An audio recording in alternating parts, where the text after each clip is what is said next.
Arratsalde on guztioi, Sekotek antolatu duen hitzaldi interesgarri honetan, bildu zaretenak poz handia ematen digu. Eta hau hitzaldi BBK, Sasoiko eta El Correo taldeen ezinbestezko laguntzarekin ekindegoa da. Esate gutzen ez gaituztenentzat, Sekot voluntarioen elkarte bat da, eta ekintzaleitzari laguntzeko arloan egiten du lan. Izan ere, joan den astean sari bat eman digute eta BBK Fundazioak sari honetan parte hartu du. Herritarren parte hartzean lan egiten du instituzio publiko eta pribatuarekin.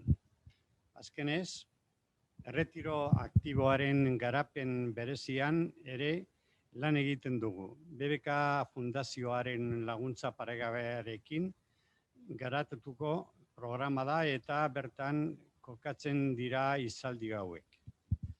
Eskerrik asko berriz ere parte hartzeagaitik. Jarraian nire lankide Jorgeri jakinaraziko diot gaurko Carmen Pérez Rodrigo hizlari bikaiaren aurkezpena. Buenas tardes a todos y a todas. Nos satisface enormemente reunirnos en esta conferencia tan interesante que hemos organizado desde Sekot, con la colaboración irreemplazable de BBK Sasoiko y El Correo. Para los que no nos conocéis, Sekot es una asociación de voluntariado que desarrolla su actividad en el ámbito del emprendimiento y, de hecho, esta pasada semana nos han reconocido con un premio a tal motivo, premio en el que también ha participado la Fundación BBK. También trabajamos en la participación ciudadana con distintas instituciones públicas y privadas, ya sea Ayuntamiento de Bilbao, Gobierno Vasco, Diputación Foral y la propia Fundación BBK. Además, hemos realizado un desarrollo especial en el ámbito de la jubilación activa, que es un programa preparado con inestimable colaboración de la Fundación BBK y en el que se encuadran estas conferencias. Agradecemos de nuevo por vuestra participación en esta conferencia y le voy a pasar la palabra dentro de un rato a mi compañero Jorge para que haga la presentación de la ponente de hoy, Carmen Pérez Rodrigo. Quiero comunicaros que vamos a tener un intervalo en el que vamos a parar brevemente y a continuación proseguiremos con la intervención de mi compañero Jorge.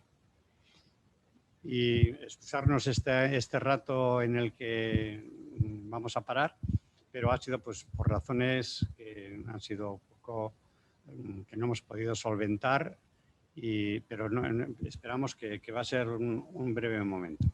Muchas gracias y hasta dentro de un ratito. Bueno, buenas tardes. Perdón por el lapsus por la introducción que hemos tenido. Gracias por estar ahí, por esperarnos, pero sin duda va a merecer la pena la espera. Hoy tenemos como conferencia, hoy vamos a hablar de alimentación y el ejercicio para la salud después de los 60, ese periodo de edad en el que estamos todos o la mayor parte de las personas que estamos en esta conferencia hoy, y tenemos la grandísima fortuna de contar con nosotros con la doctora Carmen Pérez Rodrigo, y me he traído yo apuntado aquí su currículum porque es tan extenso que no he sido capaz de memorizarlo. Es licenciada y doctora en Medicina y Cirugía por la UPV, especialista en Medicina Preventiva y Salud Pública, ha hecho todo tipo de posgrados, diplomas y máster relacionados con la nutrición, la salud pública, la epidemiología nutricional, educación nutricional y salud comunitaria. En definitiva, como podéis ver, pues una auténtica experta que no solamente ha hecho de la nutrición su profesión, sino su hobby, su ilusión, ¿no? Parte de su vida y de su día a día. La doctora Pérez Rodrigo es profesora del Departamento de Fisiología de la Facultad de Medicina de la UPV, además de presidenta de la Sociedad Española de Nutrición Comunitaria. Y es editora asociada de la Revista Española de Nutrición Comunitaria.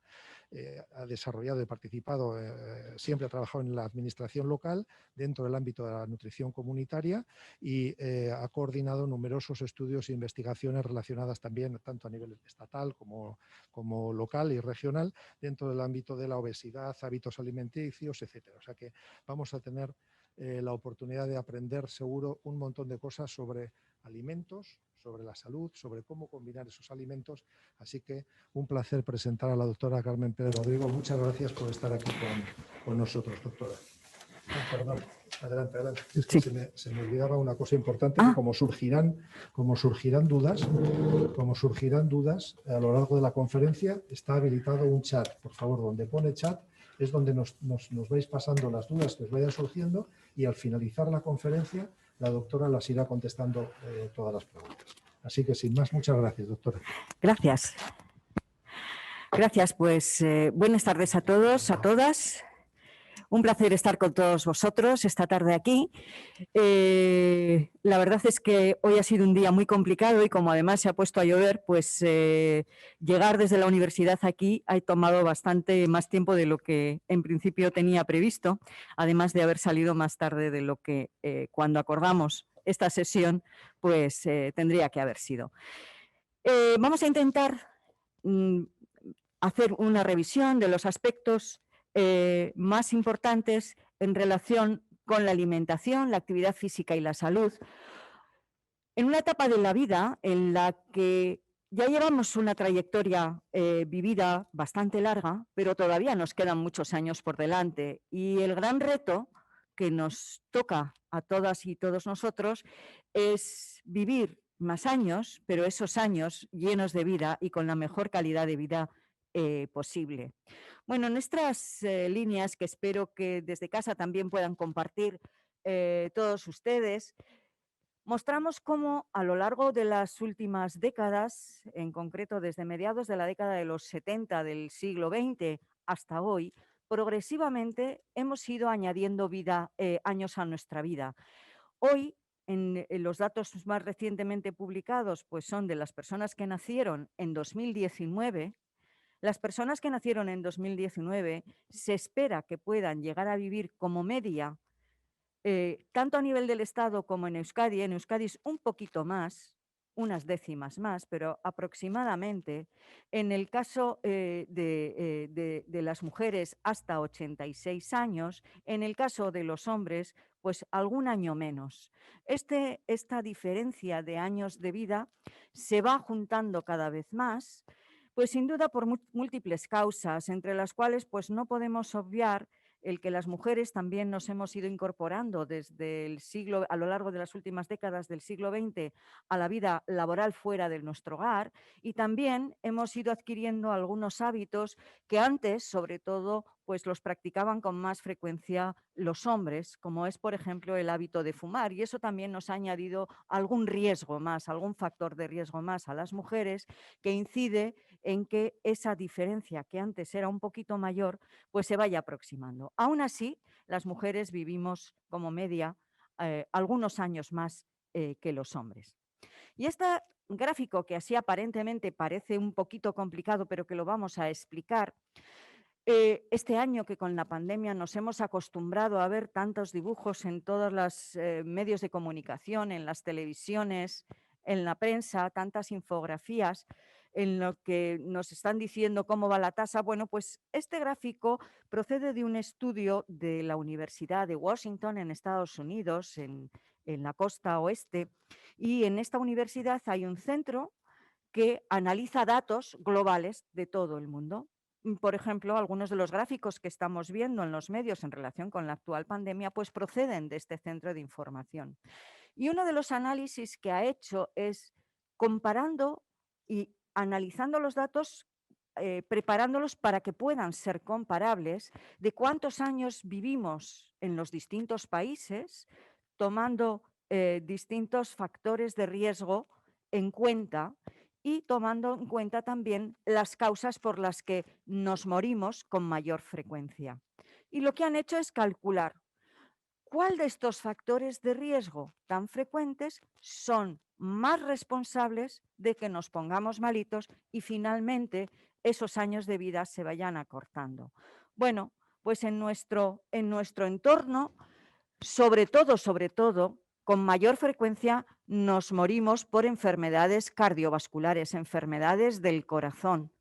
También por algunos tipos de cánceres y algunas alteraciones metabólicas como la diabetes. Esas son las principales causas de enfermedad en nuestro entorno, esas enfermedades crónicas que hacen que vivamos con ellas durante muchos años a lo largo de nuestra vida, especialmente cuando ya superamos los 50 años, ¿no? Bueno, pues, ¿cuáles son los principales factores de riesgo que hacen que estos sean los principales problemas que nos afligen? Pues, número 1, fumar. Aquí lo vemos, esta barra tan grande es la que corresponde a fumar. Fumar es responsable de una gran parte de los problemas relacionados con enfermedades cardiovasculares, con algunos tipos de cánceres, etc. Segundo, tener niveles de glucosa alta en sangre en ayunas. Bueno, como sabéis, esto se relaciona pues, con la diabetes, pero a veces sin llegar a ser diabetes, pues tenemos esos niveles de glucosa alta y esos niveles de glucosa alta en sangre pues se asocian sobre todo con enfermedades cardiovasculares y problemas metabólicos. Tercer factor de riesgo, pues tener un índice de masa corporal alto. ¿Qué es esto? Pues el índice de masa corporal es la relación entre lo que pesamos, nuestro peso, en kilos y lo que medimos de alto, la talla, en metros al cuadrado. Y este indicador se utiliza para valorar cuánto tejido graso tenemos depositado. ¿Y de qué depende que tengamos más cantidad de tejido graso almacenado en nuestro cuerpo? Pues depende de varias cosas, entre otras factores genéticos, pero en muy buena parte va a depender de si estamos aportando con nuestra dieta más calorías de las que somos capaces de consumir, de las que utilizamos habitualmente. Y esas calorías las utilizamos, una parte para mantenernos vivos, para respirar, para hacer la digestión, para que nuestros músculos se muevan, necesitan quemar calorías. Así que una parte va ahí. También cuando hacemos la digestión y estamos masticando lo que comemos y estamos metabolizando esos alimentos, esos nutrientes, se consume una pequeña porción de calorías. Ahora, esto va a depender muy poco de lo que nosotros queramos hacer. ¿De qué va a depender sobre todo el que utilicemos más o menos calorías? Pues de cuánto nos movamos. Porque cuando nos movemos, hacemos trabajar a nuestros músculos y nuestros músculos, para poder moverse bien, utilizan sobre todo glucosa. Utilizan glucosa para, en su funcionamiento, quemar las calorías que necesitan para funcionar. Así que una parte importante de esas calorías que ingerimos tienen que usarse en movernos, en mover esa masa muscular, y esa masa muscular la movemos cuando hacemos ejercicio. Así que de eso va a depender en buena parte el que nuestro índice de masa corporal, es decir, la cantidad de grasa que tenemos almacenada en nuestro cuerpo, sea más o menos. Si comemos más calorías de las que quemamos porque nos movemos poco, pues entonces vamos a tener con más probabilidad más cantidad de grasa. Si aportamos con nuestra alimentación alimentos que tengan una gran cantidad de calorías, por ejemplo, alimentos con mucha grasa. ¿Y por qué los alimentos con mucha grasa aportan muchas calorías? Pues muy sencillo, porque las calorías no es que vengan cuando comemos un trozo de pan o una lechuga, en la etiqueta no pone, en una lechuga sobre todo porque no tiene etiqueta, no pone X calorías. Esas calorías van a depender de los nutrientes que tengan esos alimentos. Entonces, los alimentos que tienen mucha grasa, por cada gramo de grasa, obtenemos al utilizarlo, al digerirlo, al metabolizarlo, hasta 9 calorías. Por cada gramo de hidratos de carbono, por ejemplo, los que contiene el pan, los que contiene el arroz, los que contiene la pasta, las patatas, pero también el azúcar blanquilla o todo ese azúcar que llevan añadido, todos esos alimentos y esas bebidas que llevan mucho azúcar añadida. Bueno, pues los hidratos de carbono por cada gramo nos permiten obtener 4 calorías, menos de la mitad que las grasas. Y las proteínas también, 4 calorías. ¿Qué sucede? Que en nuestro organismo también esas calorías de más que hemos aportado y no utilizamos, cuando las tiene que guardar de reserva, por si acaso algún día no podemos comer o no comemos lo suficiente y necesitamos tirar de lo que tenemos almacenado de reserva, como menos va a abultar es si se almacena como grasa, porque también va a almacenar por cada gramo de grasa 9 calorías, así que es la forma que le resulta más cómodo. Por eso, cuando comemos de más calorías de las que utilizamos se van a almacenar en forma de grasa. Y cuando se está almacenando mucho porque aportamos más calorías de las que estamos utilizando, nuestro tejido graso tiende a aumentar, aumentar y aumentar. Cuando ese tejido graso se almacena en la grasa que está debajo de la piel, pues nunca nos hace un favor, pero no es tan perjudicial como cuando se almacena alrededor de nuestras vísceras en el abdomen. Cuando vamos aumentando grasa y a la vez que aumentamos grasa, nuestra circunferencia va aumentando. Bueno, pues se ha visto en muchos estudios que cuando la mayor parte de la grasa se almacena alrededor de las vísceras en el abdomen, supone mucho más riesgo para nuestra salud. Supone más riesgo para que tengamos trastornos metabólicos como la diabetes. Supone mucho más riesgo para que tengamos problemas del corazón, por ejemplo. Así que, por eso, los valores del índice de masa corporal alto, que están indicando que tenemos más grasa de la correspondiente almacenada en nuestro cuerpo, suponen un factor de riesgo para la salud, como vemos aquí, en nuestro caso, pues sobre todo para las enfermedades cardiovasculares, para las enfermedades metabólicas y también se asocia con algunos tipos de tumores, de cánceres. La tensión arterial alta o riesgos relacionados con la dieta, que es de lo que más vamos a hablar hoy. Riesgos relacionados con la dieta, por ejemplo, aportar con lo que comemos más grasa de lo que sería deseable, o más azúcar de lo que sería deseable, o menos vitaminas de las que necesitamos, o menos fibra de la que también necesitamos. Así que todos estos factores son importantes y de todos ellos hay 2 que vamos a poder mejorar y vamos a poder cambiar y adecuar para que supongan menos riesgo añadido para nuestra salud. Uno, lo que comemos. Otro, cuánto nos movemos. Y junto con cuánto nos movemos, cuánto tiempo estamos sentados, que aunque van de la mano, no son exactamente lo mismo. Y lo vamos a comentar.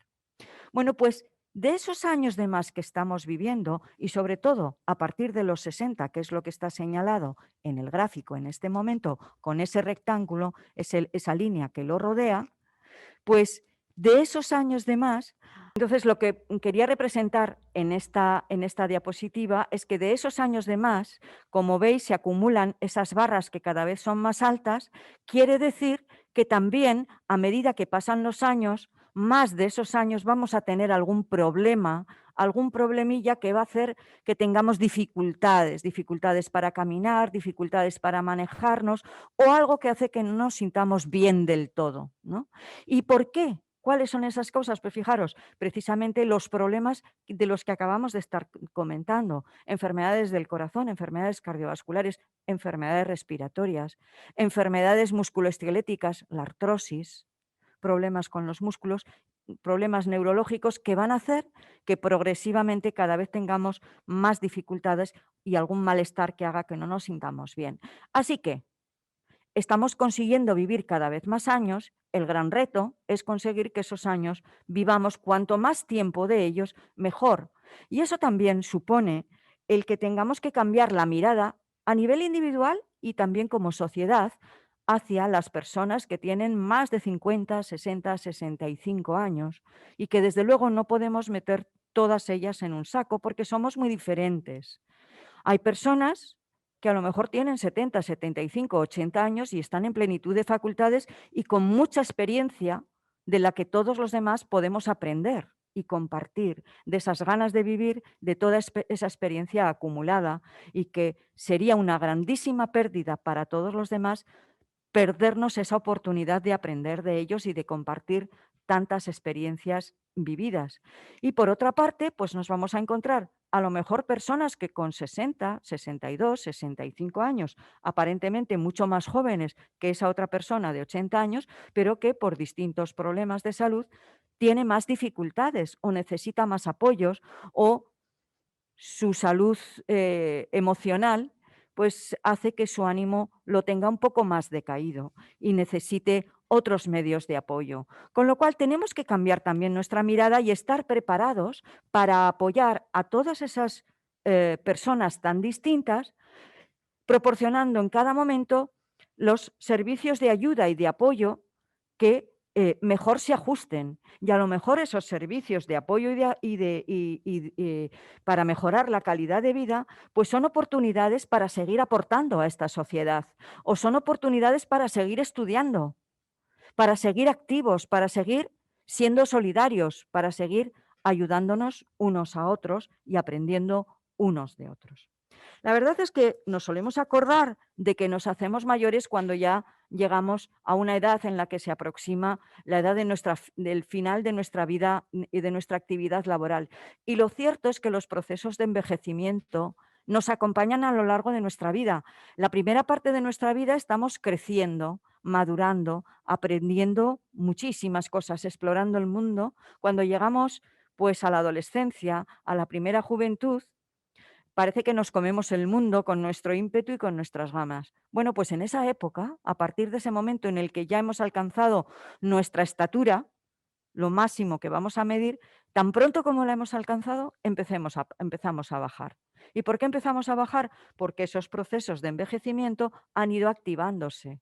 Y en esos procesos de envejecimiento va cambiando nuestro cuerpo, nuestra complexión, nuestra composición corporal y también van cambiando otras partes. Sí, igual un poquito de agua, gracias.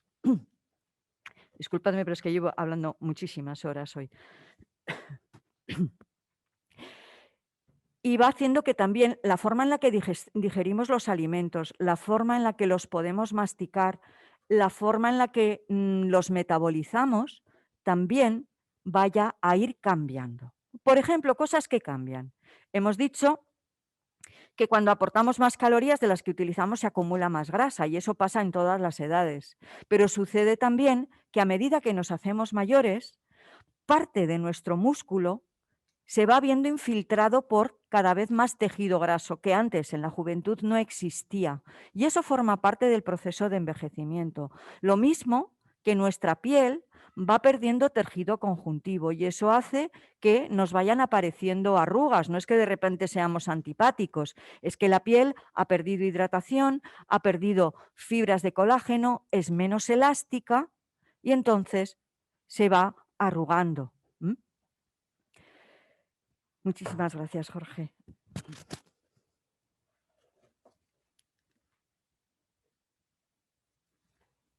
Gracias.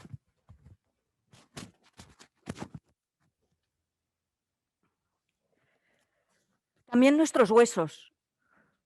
Como saben muy bien, a medida que nos vamos haciendo mayores, ¿qué es lo que sucede con nuestros huesos? Pues que van perdiendo calcio, van perdiendo masa ósea y se van haciendo más frágiles. Y para cuidarlos es muy importante cómo comemos, pero también movernos. Porque al movernos, lo que estamos haciendo es que nuestros músculos tiren de esos huesos y se establece como un diálogo, una conversación entre el músculo y el hueso. Y el hueso se entera de que tiene que ser más resistente porque se tiene que mover para cuando tire el músculo. Y además no solamente eso, es que en esa conversación también interviene ese tejido graso que está ahí. Y también cuando nos movemos, en ese diálogo entre la masa del músculo que se contrae y ese tejido graso que está infiltrando, le dice, no te inflames mucho, pórtate bien. Así que al moverse ese músculo está todo esto que yo lo comento en forma de un diálogo, en realidad no le dice hola, ¿cómo estás? Sino lo que hacen es producir una serie de sustancias y con esas sustancias lo que hacen es mandar señales. señales que ellos se comunican, lo mismo que cuando hablamos. Estamos dando señales, signos que son las palabras que les aportamos un significado. Bueno, pues entre el músculo, la grasa y el hueso, a través de esas sustancias químicas, están hablándose, están comunicándose y dándose esas señales, de tal manera que cuando hacemos ejercicio, cuando nos movemos, estamos creando una serie de señales para que sea la probabilidad de que tengamos problemas del corazón, problemas metabólicos, disminuya, porque las señales están poniendo unas condiciones en las cuales pues, se va a comportar mejor. Con lo cual, ya hemos hablado de lo que nos hace estar con peor calidad de vida, de lo que nos hace estar más malitos. Así que vamos a empezar a hablar de cómo intentar estar mejor, sentirnos mejor en cualquier etapa de nuestra vida, pero hablando un poquito de las peculiaridades que tenemos cuando ya tenemos 60 o más años de edad. Así que vamos a hablar de algunas cosas de comer y de movernos. Bueno, pues por empezar por algún sitio. Cuando hemos analizado de qué nos moríamos más y qué problemas teníamos, hemos hablado de las enfermedades cardiovasculares. ¿Qué sabemos de la relación entre lo que comemos y el riesgo de que tengamos problemas del corazón, de la circulación y de la sangre?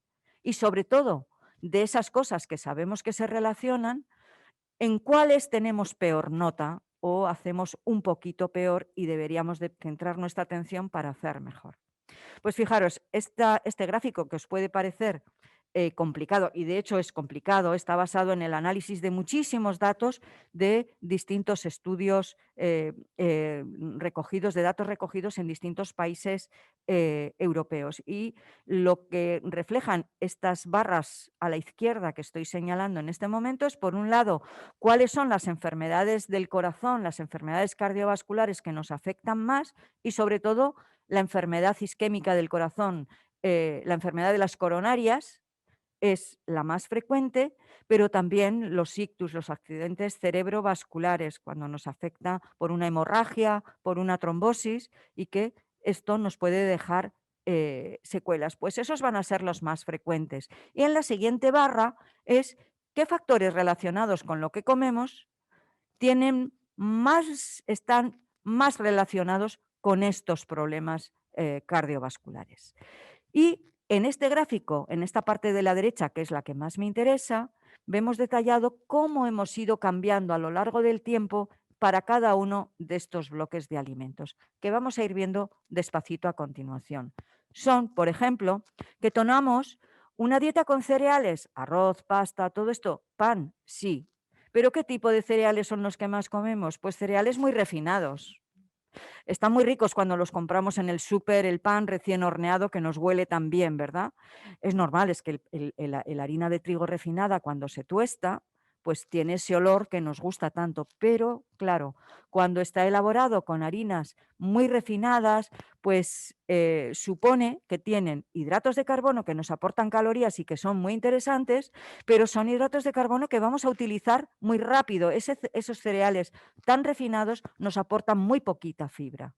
Y por lo tanto, eso hace que favorezca el que estemos aportando más cantidad de calorías de las que vamos a comer, porque es un pan que nos comemos una barra de pan y no nos hemos enterado, nos llena poco, nos sacia poco y además nos sabe muy bien porque ya lo preparan con ese sabor que solo si comes el currusco te has quedado con poco y necesitas más, porque además, ¿cómo hace esa corteza del pan recién horneado que nos tiene con ese olorcito tan rico? ¿Qué ruido hace cuando está tierno? Ese crunch que nos gusta, ¿verdad? Pues ese crunch que nos gusta también nos invita a seguir comiendo, aunque no seamos conscientes. Así que estos panes, pues, hacen que tendamos a comer más de la cuenta, a que, por lo tanto, ese índice de masa corporal que comentábamos antes vaya aumentando y vayamos acumulando más grasa de la que sería deseable en nuestro cuerpo. Y eso supone un factor de riesgo. Y además, favorece el que tengamos trastornos metabólicos como, por ejemplo, esos niveles de azúcar en la sangre más altos de lo que sería deseable. Así que el haber cambiado un pan elaborado con una harina de buena calidad, de masa magra, preferentemente con cereales de grano entero, es decir, con fibra, pero de ese consumimos poco. Ahora lo tenemos más disponible. Ha habido unos años en los que Era dificilísimo encontrarlo. Hoy, afortunadamente, cada vez vamos pudiendo encontrar panes de buena calidad en más sitios y a precios también asequibles, porque hace no tanto tiempo un pan de buena calidad de cereales de grano entero costaba más del doble que un pan de estos que compramos en una gasolinera o en cualquier supermercado de masas congeladas y recalentadas, ¿no?, en el horno, que nos huelen tan bien, nos saben tan bien, pero que desde el punto de vista de salud pues no son los más interesantes. Así que tomar pocos cereales de grano entero. Consumimos pocos frutos secos y semillas, y fijaros que somos un país con abundancia de nueces en otoño, en temporada, y antes las nueces con queso, que era un plato tan tradicional hasta para cenar, unas nueces con queso, pues progresivamente hemos ido abandonando esta práctica. Y las nueces pues nos van a aportar grasas, pero que son de muy buena calidad, son grasas poliinsaturadas que van a ser muy interesantes, incluso para nuestra salud cardiovascular e incluso también para la salud de nuestras neuronas, para prevenir, evitar el deterioro cognitivo. Una dieta baja en verduras y hortalizas. También aquí va a haber diferencias entre cómo comen nuestros chavales, los más jóvenes, y cómo lo hacemos los que tenemos 50 o más años de edad, porque lo hacemos bastante mejor en este sentido. Comemos más cantidad de verduras y hortalizas, pero aún así, pues hay una proporción importante de gente que no consume las cantidades deseables. ¿Que cuántos son? Pues 2 raciones de verduras y hortalizas cada día. ¿Cuánto es una ración? Pues una ración es un platito de ensalada, una ración es un platito de acelgas. Y si hablamos de que hemos tomado, por ejemplo, de segundo una pechuga de pollo y le hemos puesto pues un poquito de ensalada al lado en el plato, pues eso sería media ración, pero esa media ración también suma, porque si hemos tomado unas acelgas con patatas de primero y de segundo el pollo con ensalada, pues hemos tomado una y media. Y a la noche pues podemos seguir, si a lo mejor tenemos una tortilla de espinacas y le hemos puesto otra media ración, ¿vale? Así que todo cuenta, lo importante es llegar a lo suficiente. Una dieta alta en sodio. Cuando tenemos la tensión alta o tenemos un problema del corazón o del riñón, enseguida nos dicen, cuidado con la sal, hay que comer con menos sal. Bueno, más que sal se refieren al cloruro sódico, un tipo especial de sal, porque es ese sodio, cuando ingerimos cantidades muy altas, lo que favorece el que tengamos la tensión alta. Así que sustituirlo por otros tipos de sal que no tengan tanto sodio, o bien preparar los alimentos pues de otra manera, añadiendo distintos colores, porque la comida nos entra por los ojos, así que un plato que esté bien presentado y aparezca apetitoso nos va a apetecer mucho más, aunque incluso lo preparemos con muy poquita sal añadida. Usar hierbas aromáticas, especias que también aportan sabor, olor y color a los platos, así que eso favorece el que nos apetezcan más. Y bueno, pues condimentarlo con otras salsas que tampoco lleven mucho aceite, mucha grasa en su preparación, pues por ejemplo una salsa de zanahoria o de calabaza o de tomate, pero que no le hayamos añadido mucho aceite al prepararlo, pues también nos ayuda a aportar esa nota de color y de sabor, aunque no le hayamos añadido tanta sal al cocinarlo. Una dieta baja en ácidos grasos omega 3. ¿Y cuál va a ser la principal fuente? ¿De dónde vamos a obtener esos ácidos omega 3? Pues sobre todo de los pescados. Euskadi es un territorio en el que siempre se ha comido muchísimo pescado, pero últimamente cada vez lo hacemos menos. Y desde luego las personas más jóvenes consumen mucho menos pescado todavía. Bueno, deberíamos de consumir pescado 2 a 3 veces por semana. Y además aquí, que somos unos privilegiados, ¿eh? Pero aquí sabemos cuándo estamos en temporada de verdel, cuándo estamos en temporada de anchoa, cuándo estamos en temporada de bonito. A que sí, a que sabemos cuándo podemos ir aquí al mercado de la Ribera y lo vamos a encontrar en la mejor época. Ahora, por ejemplo, con la anchoa, verdel este año ha sido cortita la temporada, ha habido poco.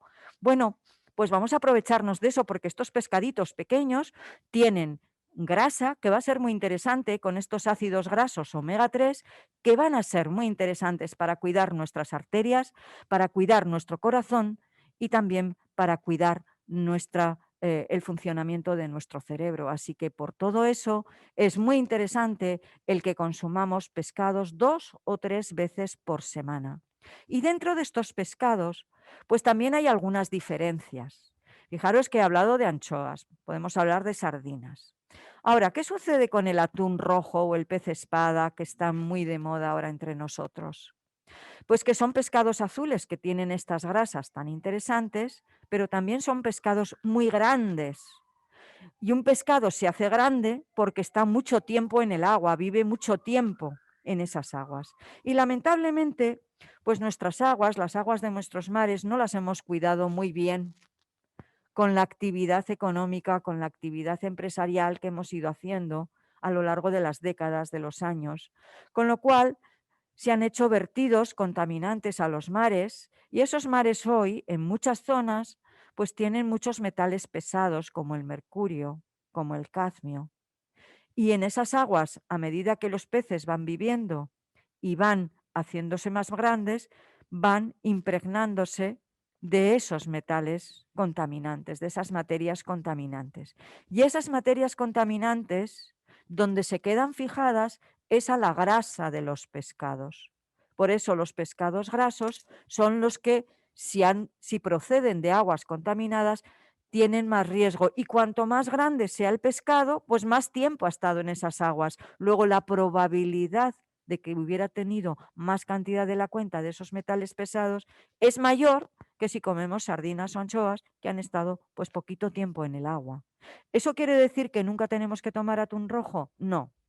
Lo que quiere decir es que habitualmente es preferible que elijamos pescados de tamaño más pequeño y si son de temporada, y una nota más, esto ya es para nota, interesarnos, y aquí podemos hacerlo, de cómo se han capturado esas especies, que se hayan capturado con artes de pesca sostenibles. Por ejemplo, como aquí se pesca la anchoa o se pesca el bonito del norte, que por eso se lleva un distintivo especial en la etiqueta, porque aquí el bonito del norte se pesca a caña y no como en otras,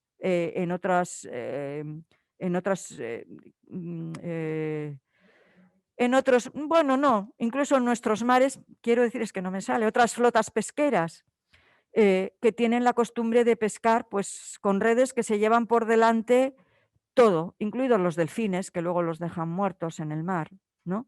Y entonces, pues eso no es nada sostenible para nuestros mares. Fijaros, os voy a contar una anécdota que es posible que lo sepáis. Este año la campaña de la costera del Verdel ha sido muy corta y de hecho los pescadores se estaban quejando porque les habían reducido las cuotas.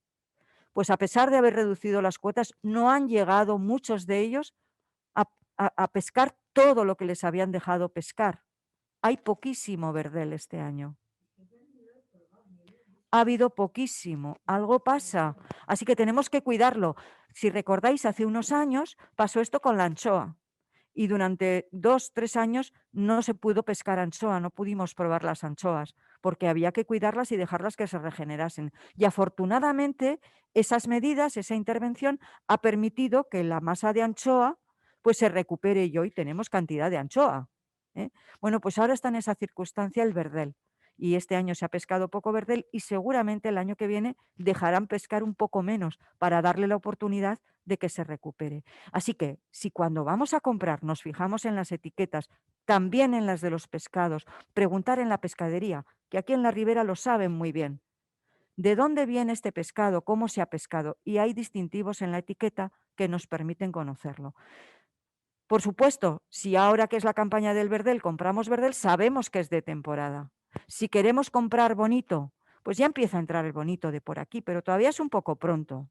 Y desde luego, si queremos comprar bonito en noviembre, ese bonito no va a ser de aquí, va a ser de muy lejos. ¿Vale? Así que lo mismo que nos pasa con la fruta y con la verdura, también nos tenemos que preocupar por los pescados. Una dieta baja en frutas, pues nos pasa algo parecido con las verduras, y es que los mayores pues consumimos más cantidad de frutas. Los peques les cuesta más, menos que las verduras, es cierto. Claro, aquí jugamos con ventaja y es que la mayor parte de las frutas tienen colores muy llamativos, naranja, rojo, amarillo de los plátanos y tienen además azúcares que forman parte de la composición de las frutas, es normal. Y eso les da un sabor más dulce, más agradable, más apetitoso. Les hace más llamativo, así que las consumen mejor.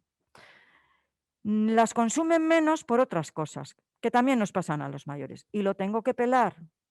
me voy a pringar las manos, no me apetece pringarme las manos. Bueno, pues tendremos que hacer el esfuerzo para ayudar a las personas mayores y a las más jóvenes que son un poco perezosos a la hora de pelarlas, de prepararlas, y si en casa lo hacemos y a los chavales, a los nietos, cuando vienen a casa les preparamos un platito que les hemos pelado la fruta, se la hemos troceado y se lo dejamos encima de la mesa sin decirles nada, para que piquen algo mientras hacen los deberes o ven la televisión.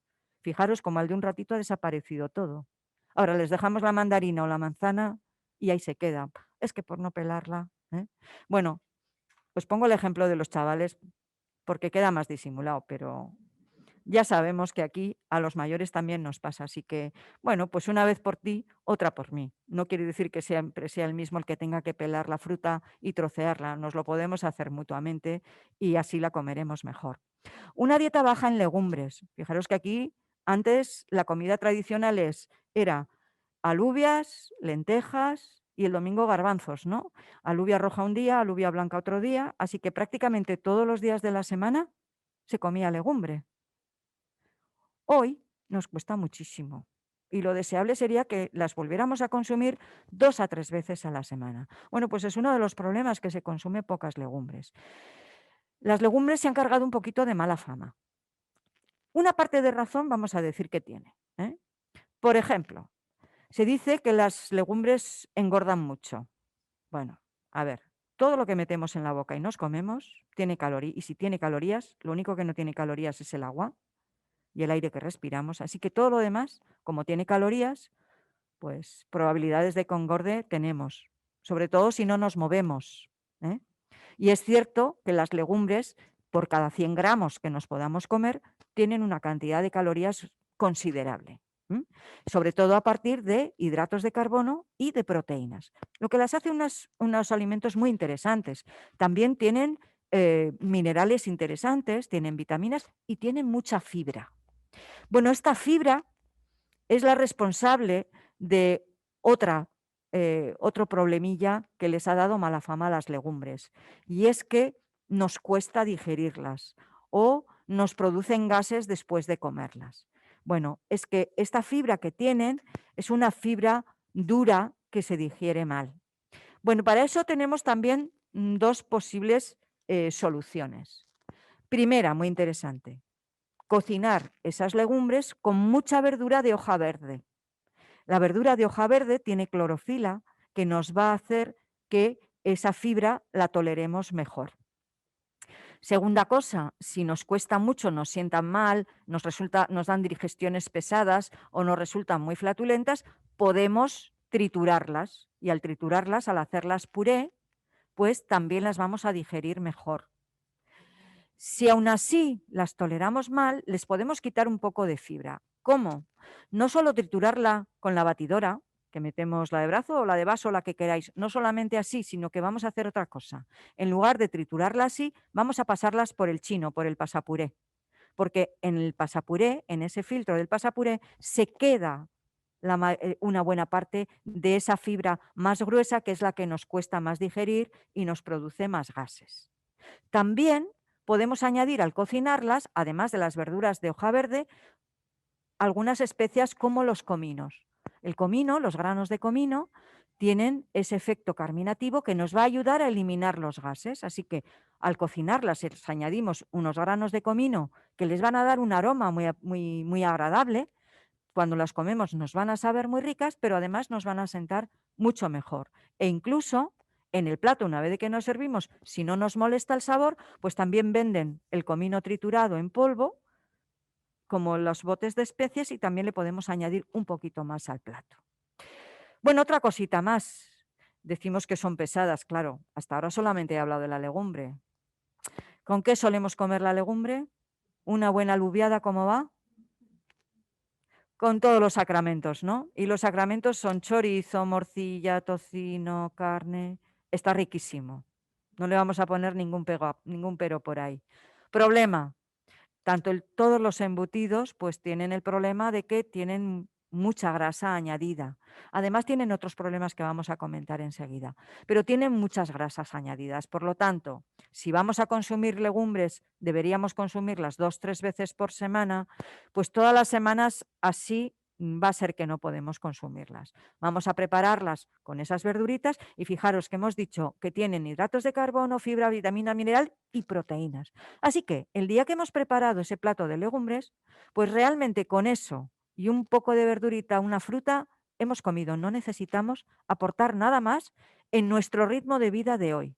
Otra cosa es lo que hacíamos hace muchos años, cuando vivíamos en el caserío o cuando íbamos a trabajar a la fábrica y íbamos andando, hacíamos mucho ejercicio físico. Eh, Hacíamos mucho ejercicio físico, pues entonces gastábamos más calorías, necesitábamos, pero hoy es que nos movemos muy poco. En casa tenemos calefacción. Si tenemos que ir a algún sitio, o cogemos nuestro vehículo o transporte público. Así que nos movemos poco. De verdad, con un plato de legumbre ese día, junto con la fruta, o si queréis un poco de queso o un yogur, suficiente, no es necesario esa carne. Otro día es que algún día digamos, pues hoy lo vamos a hacer bien. Bueno, pues lo hacemos una vez al mes o 2 veces en la temporada de invierno, pues fantástico, ese día lo hemos disfrutado. Intentar no pasarnos con la cantidad, ajustar las cantidades y ya está. Pero habitualmente las legumbres con verdura. Dieta baja en fibra, bueno, ya hemos dado algunas pistas. Si tomamos frutas, verduras, legumbres, cereales de grano entero, seguro que mejoramos los aportes de fibra, que es otro de los problemas. Dieta baja en grasas poliinsaturadas, pues también hemos dado muchas pistas, porque si comemos los pescados, como hemos dicho, las legumbres, como hemos dicho, las nueces y las semillas, como ya hemos comentado, pues estamos aportando esos ácidos grasos poliinsaturados, esos omega 3, esos omega 6, esos son esos ácidos grasos poliinsaturados que hoy estamos incorporando pues en menos cantidad de lo que sería deseable. Dieta alta en carnes procesadas. ¿Qué son las carnes procesadas? Pues esos embutidos. Y no solamente el tocino, el chorizo, la morcilla, la mortadela, ese jamón de york, el fiambre de pavo, todas las carnes procesadas, las salchichas. Bueno, nosotros sabemos que si compramos unos filetes para comer o unas pechugas en fresco, ¿cuánto tiempo lo vamos a poder mantener en casa antes de cocinarlo y comerlo? En buen estado, poquito, ¿no? 1 o 2 días. ¿Cuánto tiempo podemos mantener desde que se fabrica el jamón de york o ese fiambre de pavo o ese chorizo hasta que lo consumimos? Pues mucho tiempo, ¿no? Luego en casa cuando nos lo han loncheado ya dura menos, pero cuando está empaquetado en la tienda dura bastante tiempo.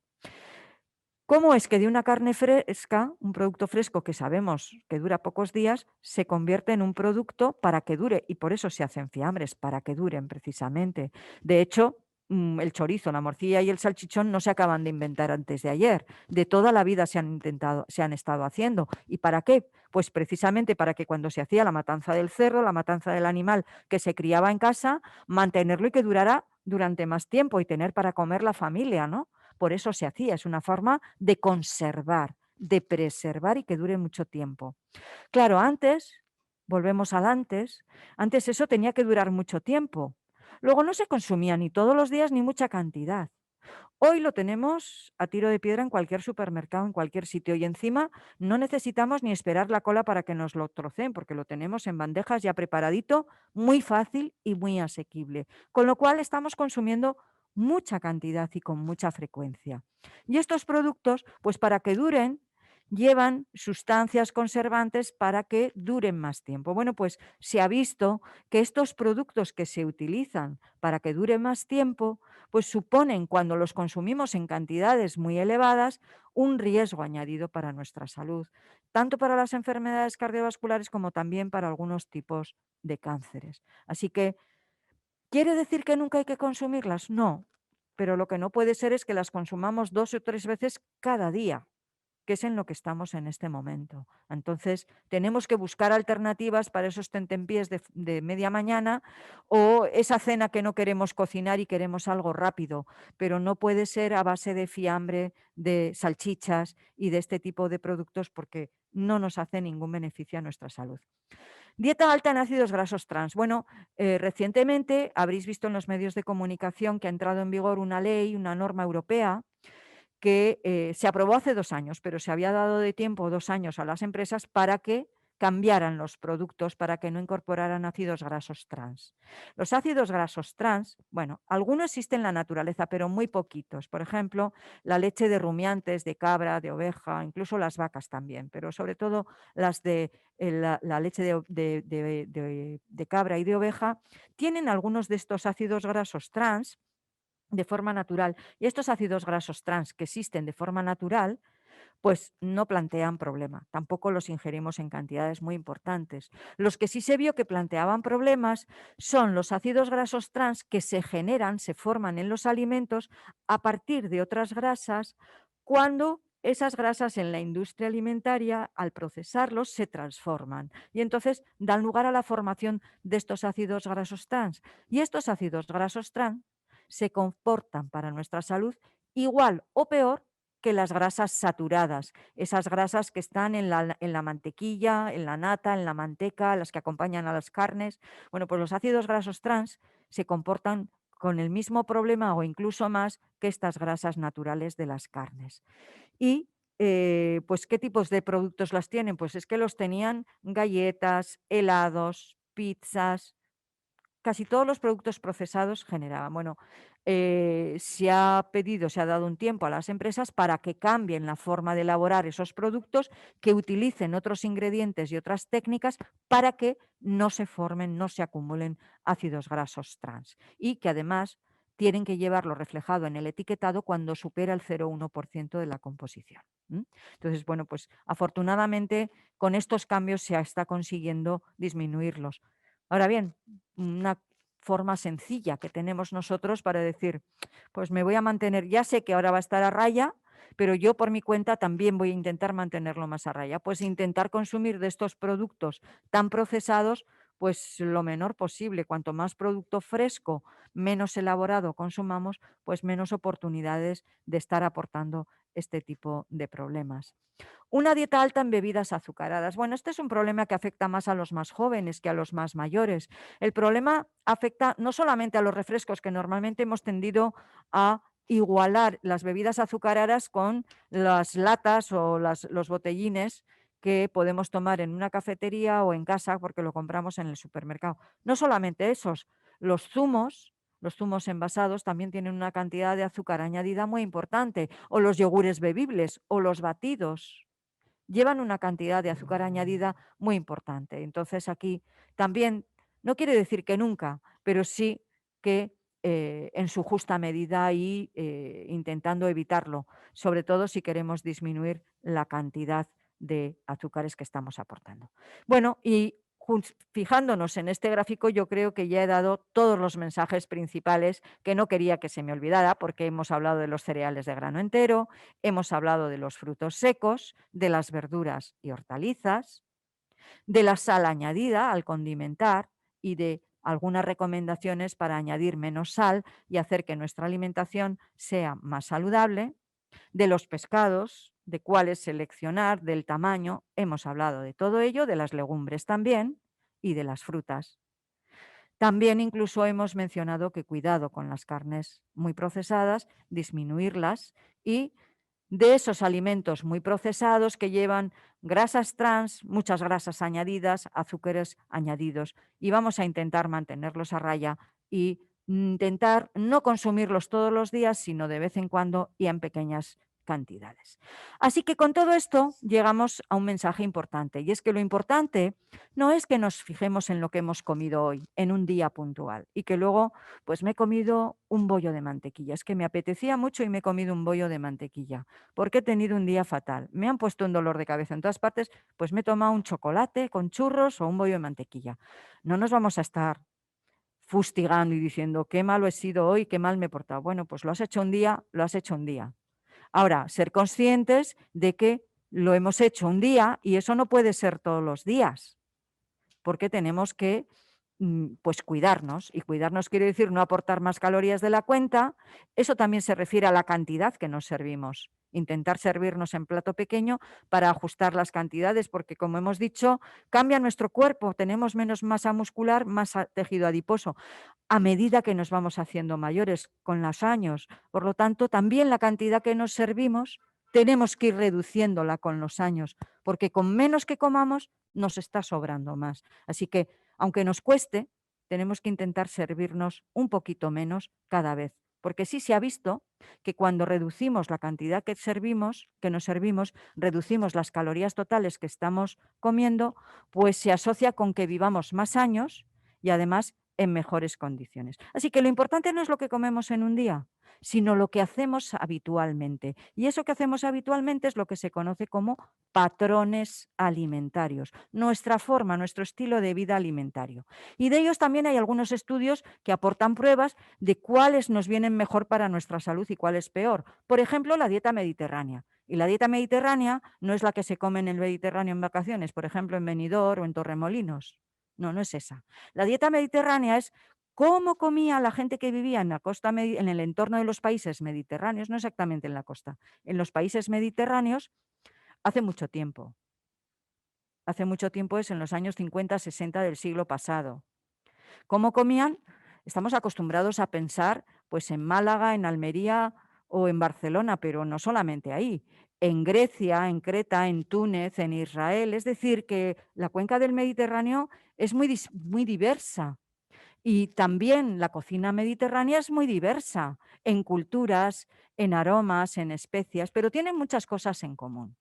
Una de las cosas en común que tienen es que incluyen mucha cantidad de alimentos de origen vegetal, mucha fruta, mucha verdura, muchas legumbres. El pan es importante, un pan de buena calidad, el pescado también, los frutos secos.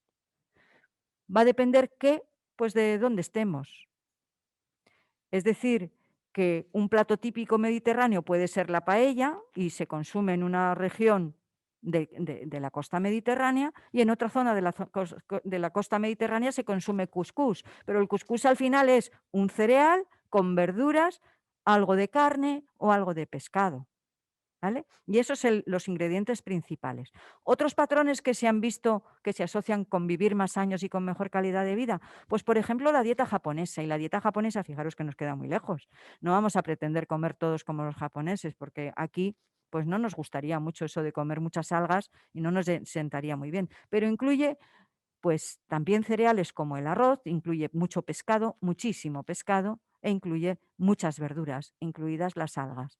Y en pequeñas cantidades, sin comer mucho tampoco. Y eso se ha visto que ayuda a que vivan mucho más tiempo. Bueno, más recientemente se ha acuñado una dieta que es más una dieta de laboratorio, que se ha previsto a partir de ingredientes que eran locales, que se consumían mucho, y han intentado calcular, bueno, pues vamos a ver, de qué hay estudios que digan que es bueno. ¿Qué podemos hacer? Bueno, pues así se ha diseñado lo que se conoce hoy como la dieta nórdica, la dieta que consumen los escandinavos, en Noruega, en Dinamarca, en Suecia, en Islandia. Una dieta que ellos tradicionalmente han consumido pescado, sobre todo los noruegos o los islandeses consumen mucho pescado, los suecos un poco menos, pero también consumen pescado, sobre todo salmón, que lo tienen por allí, o bacalao, nosotros, fijaros, si hace siglos que íbamos a pescarlo por allí, ¿no? El bacalao de Islandia. Cereales integrales, porque allí el pan lo hacen con centeno.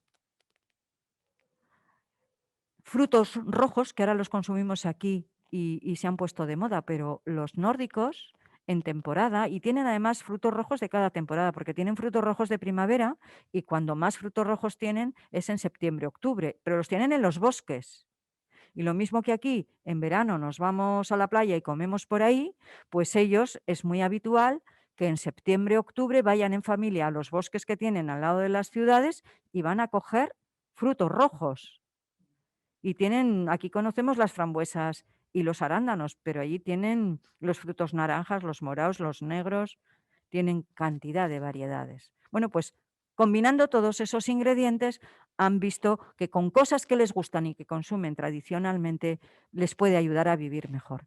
Y más recientemente también se ha puesto muy de moda la dieta vegetariana. Y la dieta vegetariana, pues puede estar bien cuando ya hemos crecido y combinamos también algún alimento vegetal, algún alimento animal, como pueden ser huevos o puede ser lácteos o puede ser pescados. Esto es un patrón más flexible. La dieta vegetariana estricta, es decir, la dieta vegana, pues ya suprimimos una fuente de proteínas y de vitaminas como la vitamina B12, que hace necesario que tengamos que estar muy concienciados y conocer muy bien aspectos de la alimentación para ser capaces de compensar esos nutrientes que nos van a faltar con lo que estamos comiendo, porque hemos decidido suprimir habitualmente de nuestra dieta una serie de alimentos. Y por lo tanto, si no lo compensamos, pues vamos a tener problemas. Tenemos problemas con el hierro, con la vitamina B12, con las proteínas, porque la calidad de las proteínas es diferente.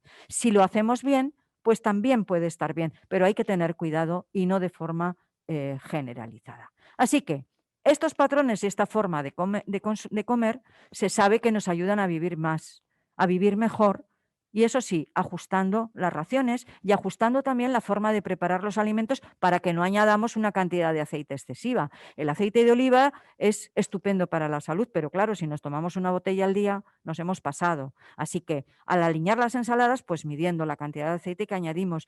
Y las frituras, pues están muy ricas, pero no es la forma de cocinar más recomendable. Lo podemos hacer de vez en cuando, pero es preferible el vapor, el horno, etcétera, la plancha.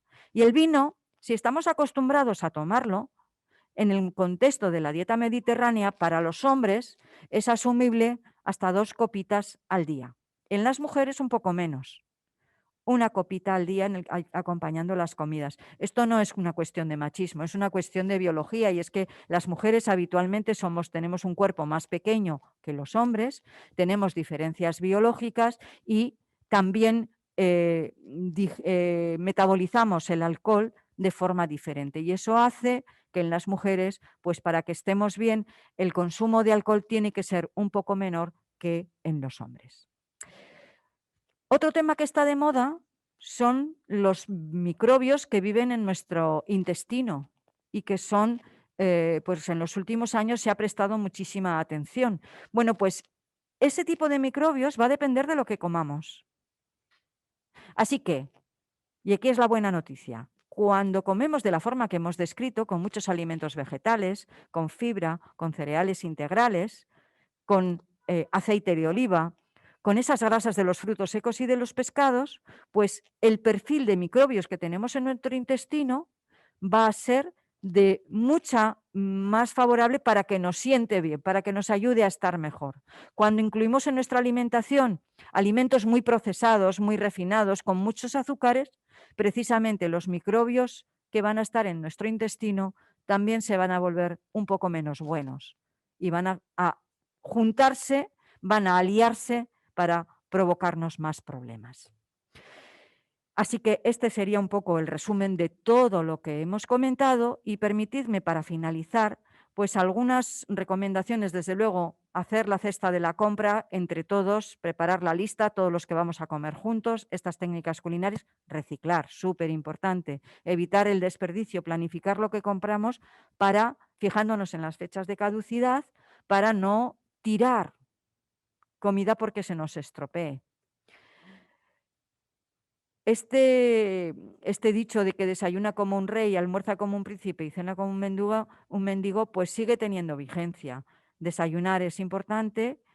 Habitualmente, con cómo distribuimos nuestras actividades, el almuerzo, la comida del mediodía en nuestro entorno es la comida principal, y cenar, pues intentar no cenar justo antes de irnos a dormir, sino por lo menos 2 horas antes.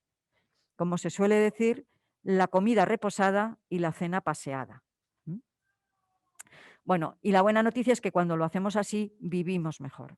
Cuando nos hacemos más mayores, pues tenemos problemas que puede hacer que sea necesario hacer algunas adaptaciones, porque nos cueste digerir, nos cueste masticar, y entonces haya que hacer preparaciones pues más trituradas. Bueno, pues aún así, cuidar la forma de presentarlo en el plato, para que también estas personas que tengan estas dificultades de autonomía para comer, pues disfruten con nosotros también de ese momento de la comida, porque si todo lo que hacemos es un puré en el turmis que por la mañana es un poquito más marrón, a la noche es un poquito más claro, y fijaros que haya que estar con esa dieta de turmis 5 o 10 años, pues es aburridísimo. Entonces, el prepararlo de forma que también sea apetitosa para los ojos, y de esa manera nos resultará más sabrosa.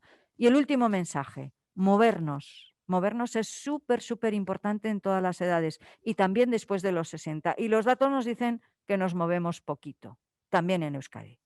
Hemos aprendido a movernos un poquito más, pero aún así no nos movemos lo suficiente.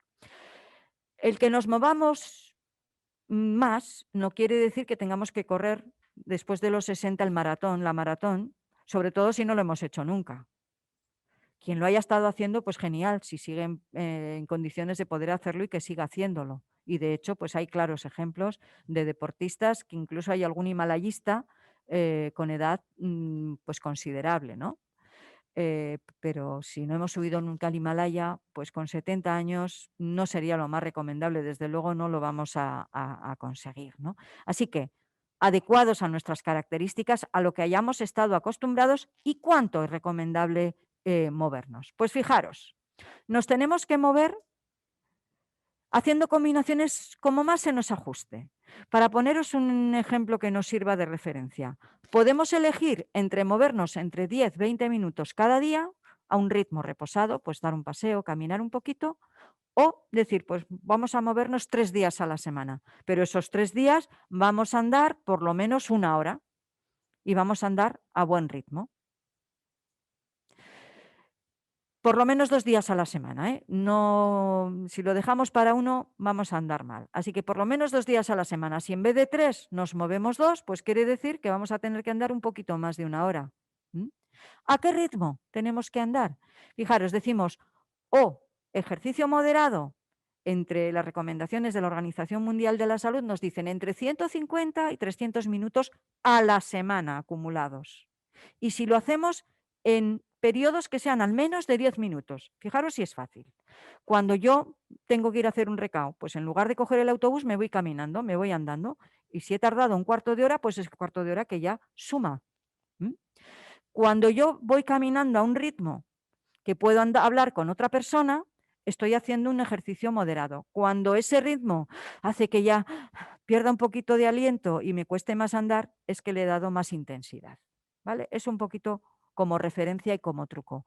¿De cuánto de ese ejercicio más intenso? Pues ese no necesitamos tanto, la mitad. Es decir, que lo podemos hacer todo moderado más tiempo y si lo hacemos todo intenso, pues entonces menos tiempo es suficiente. O podemos hacer un poquito de moderado y un poquito menos de intenso.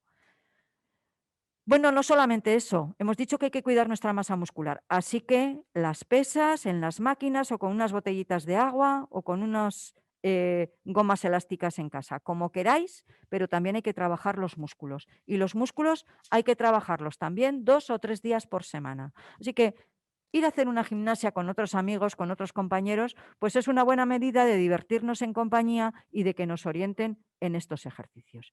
Ya cuando somos más mayores, pues además de estos ejercicios que son interesantes para todas las personas mayores de 18 años, es interesante sumar otro tipo de ejercicios que nos ayuden a cuidar el equilibrio, ejercicios para prevenir las caídas, para mantener la postura y con ello estiramientos que nos ayuden a mantener nuestra flexibilidad y a mantenernos en mejores condiciones.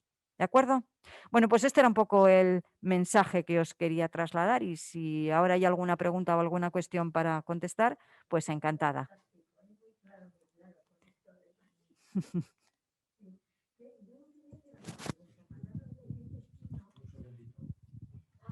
Un segundito, por favor. Ahora mismo le vamos a dejar respirar un momento a la doctora. No, está bien, está bien. Para que se recupere un poco el aliento. Vamos a pasar al turno de preguntas. Muchísimas gracias por la exposición. Nos llevamos unos cuantos deberes, todos, yo por lo menos unos cuantos deberes y unas cuantas cosas que mejorar en esta dieta y para mejorar la salud. Tenemos también preguntas de las personas que están en casa, así que vamos a empezar. Nos va a ayudar para ello aquí a los que están en la sala, Laura, que es la técnico de Dreams, la agencia que nos ayuda con las jornadas. Ella va a llevar el micrófono por temas de COVID. No se lo va a entregar, sino que ella se lo sujetará para que puedan hablar sobre el micrófono y se lo pasará a la siguiente persona. ¿De acuerdo? Pues muchas gracias. Bueno, cuando he hablado del intestino, pues me he acordado que leí Pues en uno esto del periódico del Correo, que vienen cosas que pone igualatorio y habla un día de la garganta y otro, hoy la tengo tomada, otro día habla también de la dieta y de esas cosas. Y yo ya lo sabía, pero últimamente con lo del COVID decía que lo importante era, a ver, hacer, o sea, una dieta y también una vida saludable para tener bien el sistema inmunitario. Sí. Y yo ya sabía que el sistema inmunitario estaba en el intestino, pero ¿nos podría decir un poco qué podríamos hacer para tener más fuerte, no ahora, sino siempre, o procurar tenerlo, nuestro sistema inmunitario? Gracias. Sí, gracias. Pues es una pregunta muy oportuna y muy interesante. La verdad es que la base sobre la que hemos hablado es la primera, porque si cuidamos la cantidad de frutas, de verduras, de pescados, de cereales integrales, de fibra, ya es una buena forma de empezar. Más cosas que nos interesan para cuidar nuestro sistema inmune, que es cierto que está en el intestino, pero no solo.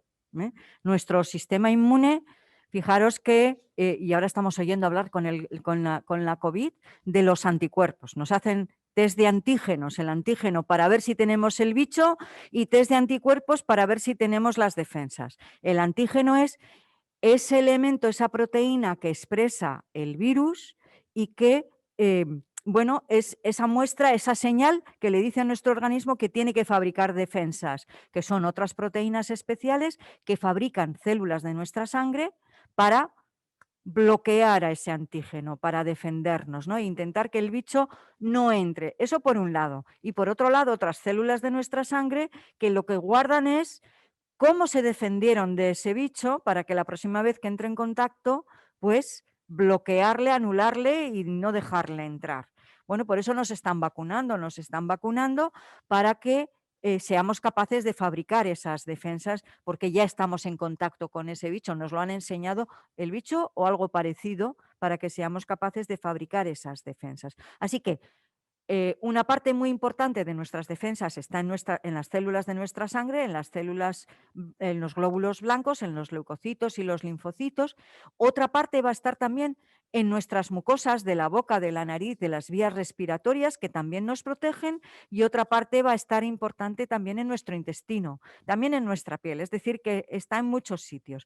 Ahora, con nuestra alimentación, pues desde luego una alimentación habitual saludable. ¿Más cosas que podemos hacer?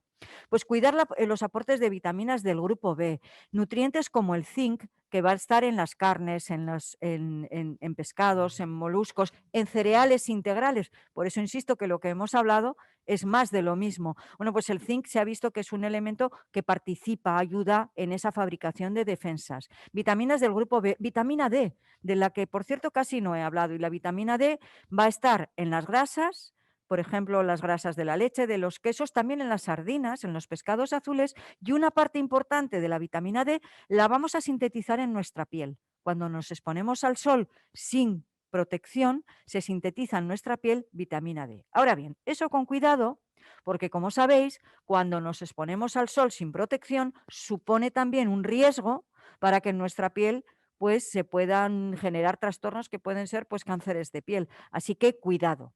Cuidado. ¿Qué es lo que podemos hacer? Pues salir a caminar, por ejemplo, tempranito por la mañana o por la tarde cuando ya no está el sol tan alto, no nos da tan fuerte y entonces no necesitamos esa protección solar. Y por lo menos, pues caminar 10-15 minutos exponiendo los brazos al sol sin habernos dado protección. Si estamos detrás de una ventana ya no sirve, porque el cristal hace de pantalla y nuestra piel no sintetiza esa vitamina D. Así que una parte de lo que aportamos con la dieta y otra parte de lo que sintetizamos en la piel con la exposición al sol. Y como digo, pues tanto los pescados azules como las grasas que aportamos con la alimentación son fuentes de vitamina D muy interesantes. D de dedo, de Dinamarca. D de dedo y la B también, la B de Barcelona también. Algunas de las vitaminas del grupo B también. ¿Dónde vamos a tener vitaminas del grupo B? Pues dependiendo de la vitamina que sea, pues los vamos a encontrar en la leche, en las carnes, en los pescados, pero también en los cereales integrales. Así que, como digo, una dieta variada como la que hemos comentado es suficiente. Y a veces, pues si nos encontramos más flojos o hemos estado comiendo un poquito más regular, pues nos puede venir bien aportar algunos alimentos que tienen un plus, un poco más, ¿no? Por ejemplo, la levadura de cerveza, que la podemos encontrar hoy incluso en los supermercados, y que añadimos un poquito al yogur, una cucharadita al yogur, o añadimos una cucharadita a la sopa o a la ensalada. Bueno, pues la levadura de cerveza, que es con lo que se hace la cerveza, bueno, pues esa levadura de cerveza tiene cantidad de vitaminas del grupo B. Tiene un problema, y es que si tenemos gota, si tenemos el ácido úrico alto, pues no nos interesa mucho, porque nos hace subir el ácido úrico. Es la única pega. Lo demás, pues a temporadas, en invierno, cuando estemos un poco más flojos, pues podemos añadir una cucharadita de levadura de cerveza o otro producto que también lo podemos encontrar en los supermercados, que es el germen de trigo, y que también es una parte del grano del trigo que cuando se refina para hacer esos panes refinados que decíamos antes, se desperdicia, no lo aportamos. Bueno, pues el germen de trigo, que es bueno, el que va a ser el futuro, el próximo grano, ¿no? Pues tiene cantidad de vitaminas y oligoelementos que van a ser muy interesantes. Entonces, esa cucharita se puede mezclar con la de la levadura de cerveza y lo añadimos a un vaso de zumo, de leche, de yogur, una ensalada, una sopa, un puré, en cualquier plato. Y es pues un extra que nos puede venir muy bien.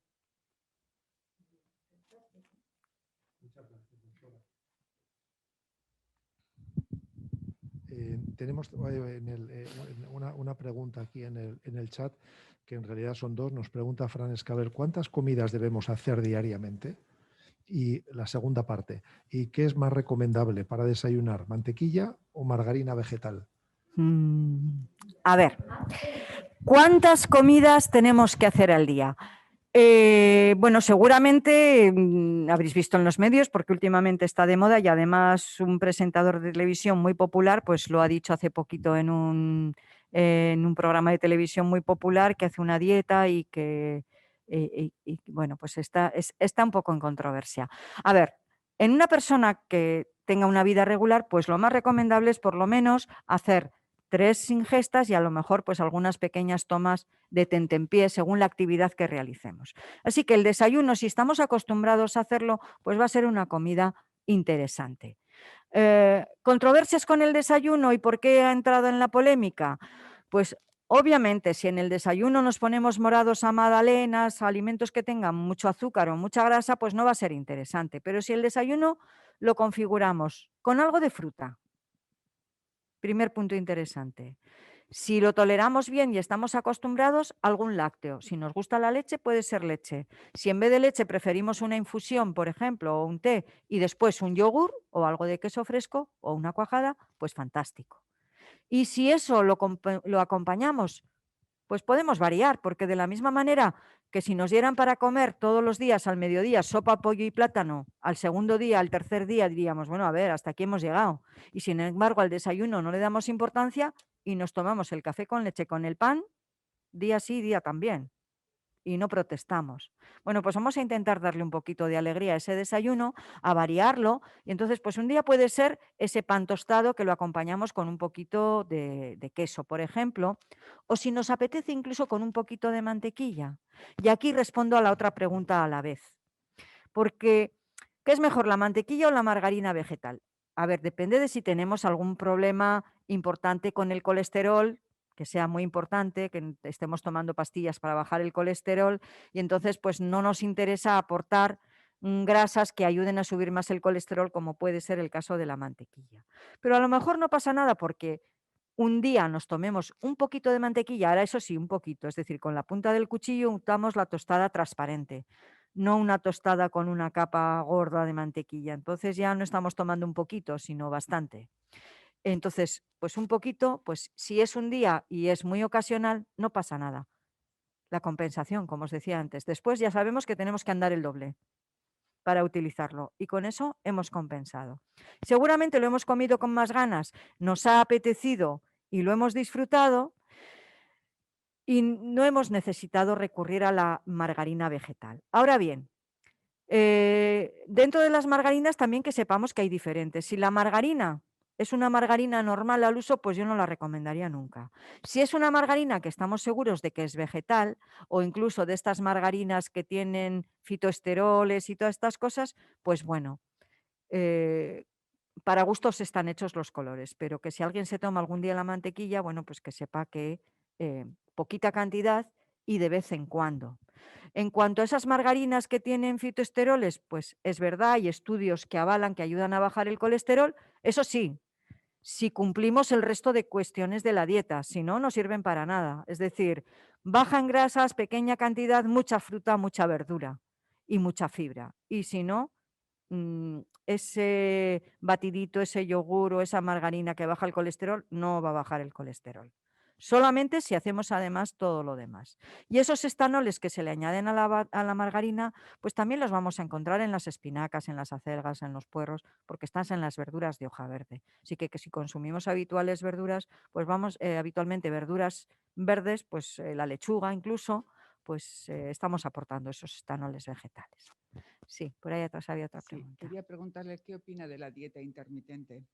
Sí, es a lo que estaba refiriéndome, al Sí. ayuno intermitente que está de moda. Bueno, pues hay algunas evidencias que dicen que ayuda a adelgazar y también hay otras evidencias que dicen lo contrario, así que no está nada claro. Está de moda, está de moda. Y también hay distintas modalidades. Ayuno intermitente es comer lo que quieres todos los días y hacer ayuno un día a la semana o 2 días a la semana, y la modalidad que está ahora, que también hay distintas formas, es acumular lo que comemos durante un periodo del día y periodos de ayuno muy largos, que pueden ser hasta de 14 días, de 14 horas, perdón. Es decir, que si me levanto y desayuno a las 8, pues como hasta las 5 de la tarde, todo lo que voy a comer en el día. Y a partir de las 5 de la tarde, pues tomo agua y alguna infusión, pero ya no como nada más. Entonces, bueno, pues se ha visto que ese periodo largo de ayuno parece que favorece cambios en el metabolismo que ayuden a adelgazar. Pero como digo, no está claro. Hay incluso periodos más largos y periodos más cortos. Hay gente que come hasta las 8 de la tarde y después ya no come nada. Hay gente que lo que hace es no desayunar y la primera comida del día le hace a las 11 o las 12 del mediodía o a la 1 del mediodía y antes no ha comido nada y cumple el mismo periodo largo. Entonces, bueno, pues hemos suprimido o bien la cena o bien el desayuno. O no hemos suprimido nada porque en ese periodo en el que comemos, comemos.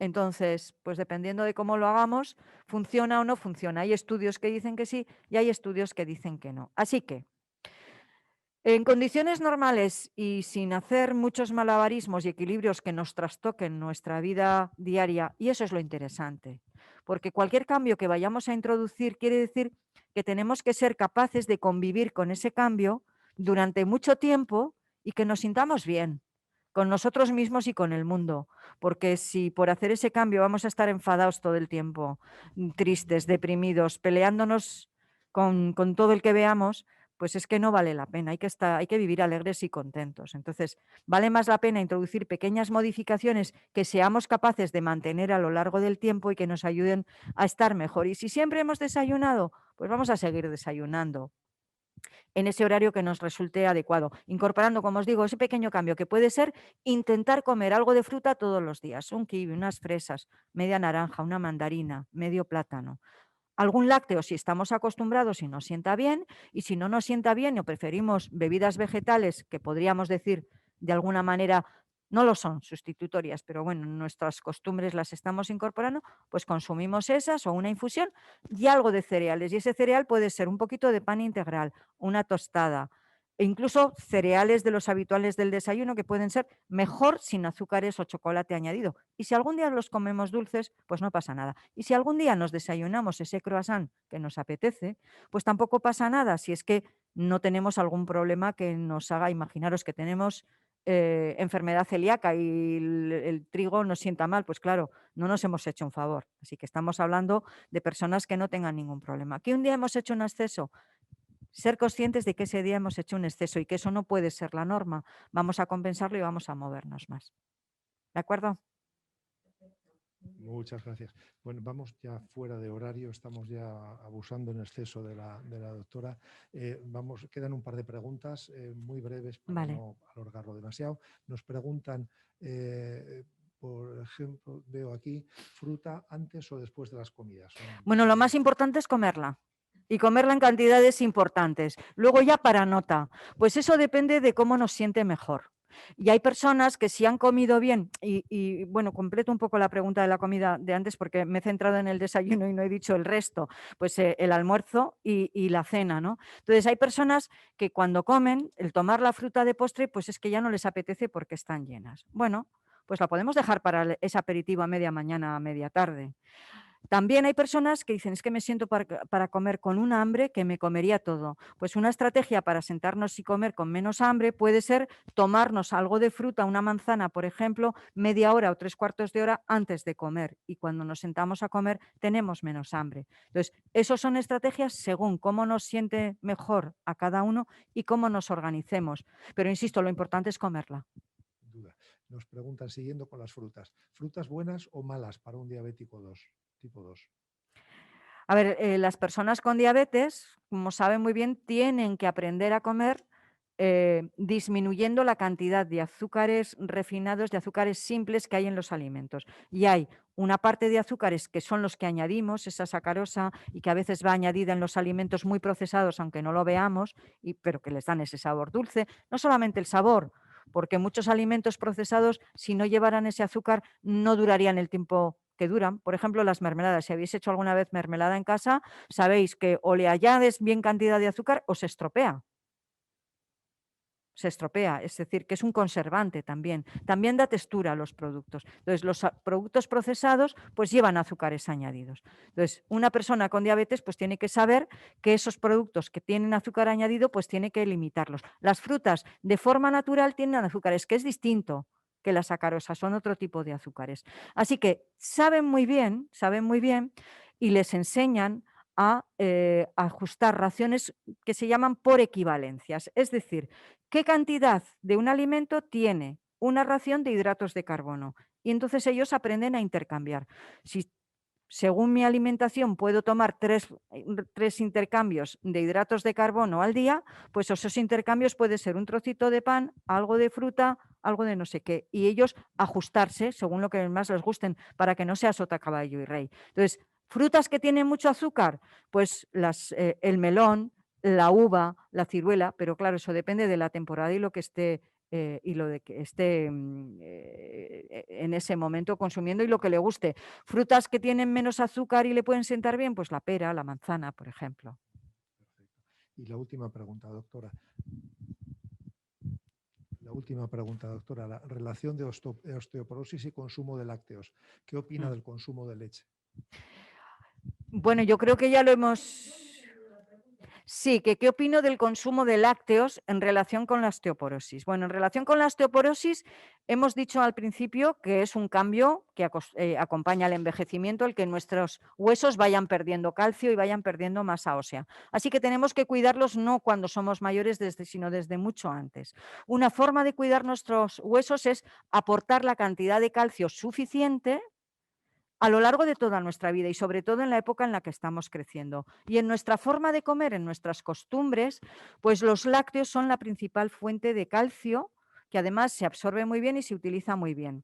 El calcio más biodisponible, es así como se llama técnicamente, es el que está en un medio ácido, como puede ser un yogur. Así que el calcio de los yogures o del kefir se absorbe mejor y se utiliza mejor. Pero depende de si nos sienta bien, si tenemos esa costumbre o no. Otros alimentos que también aportan calcio, pues por ejemplo, las sardinillas, si las consumimos con espinas, las espinas del pescado pequeño tienen mucho calcio. Los frutos secos, como las avellanas, tienen mucho calcio. La lechuga tiene calcio. Entonces, una dieta variada, como hemos dicho, nos va a ayudar. Ahora bien, en este momento, y salvo que lo sustituyamos por otros alimentos equivalentes que estén enriquecidos con calcio, pues los lácteos van a ser una fuente interesante e importante. Pues doctora Pérez Rodríguez, muchísimas gracias por estar con nosotros en esta conferencia. Creo que se ha merecido un aplauso enorme de todos. Gracias a todos, también a los que están en casa. Gracias. Muchas gracias.